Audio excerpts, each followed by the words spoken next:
I'm going to trace out this violin profile and cut it out of black acrylic. Shown here, I'm using a full-size diagram.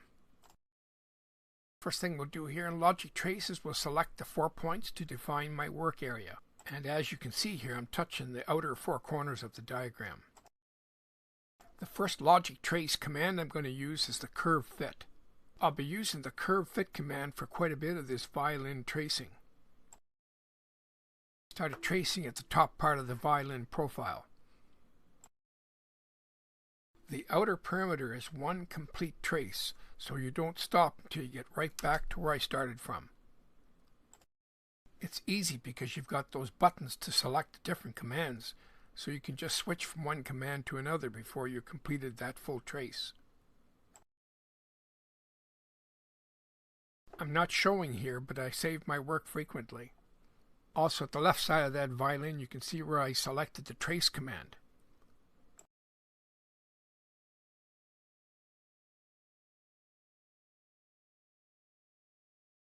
I find if there's ever any question which command to use, which button to select for tracing, you can't go wrong by just selecting the trace command. Just got to keep your hand steady.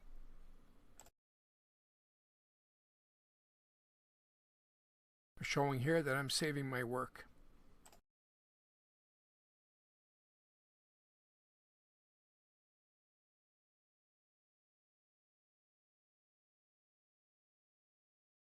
Now I'm going to start tracing out some of the internal components of the violin. I'm going to start off with that chin rest. Again, I'll be using the curve fit command. I always mention that I use a red pencil to mark off where I start tracing. Also helps to keep track of what has been traced. Any of those parts that I do see that are straight lines, I'll select the line command.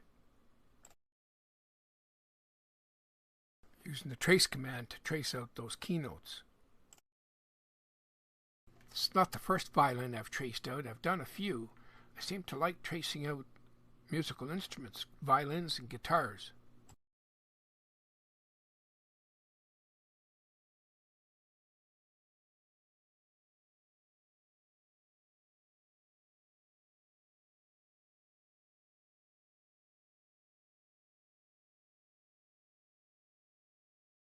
Shown here, I'll be tracing out the violin strings. I'll just be using the line command for all the strings.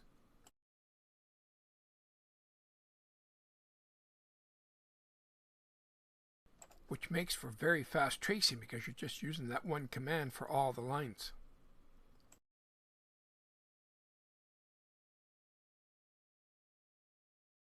It's surprising just how little time it takes to trace out a diagram of this detail.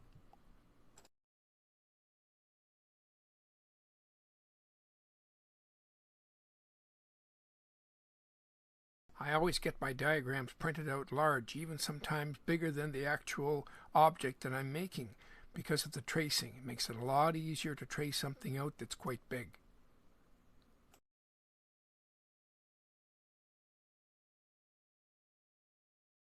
I did a bit of a close-up here to show the neck, to show how those lines are being traced out.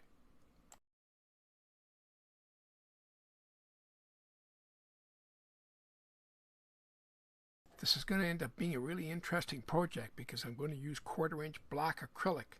I'm going to cut everything out. It's just going to be a profile.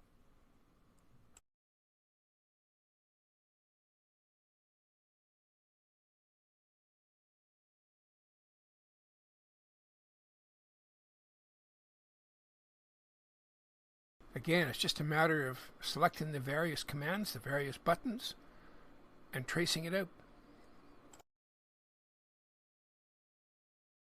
Also, again, I save my work frequently. I keep harping on that because it's just great to be able to go back to a saved copy in case something goes wrong. Using Logic Trace to trace out this diagram makes this job very easy, very simple, and quick.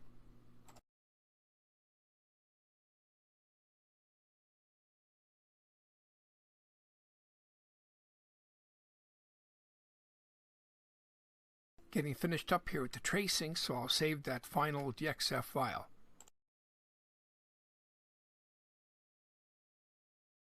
Next step here is to take that saved file, that DXF file, and load it into Vectric Aspire. Here I'll check the vector quality and run it through the simulator. What I'm doing here is I'm running that file using a piece of cardboard and the CO2 laser. I want to make sure the cut looks good and everything's proper because acrylic is expensive. It doesn't cost anything to use a piece of cardboard and it looks good. Shown here, I've started to cut the black acrylic and I'm using a very low air pressure. Because of the glare, I'm going to switch to a different shot. There, you can see the cut there. It's going very smooth. Very smooth cutting and very clean. Those parts are going to pop out just great. Once finished, I'll start removing the parts and have a look at that cut. You can see here the finished product. It looks good. It's a violin profile with black acrylic.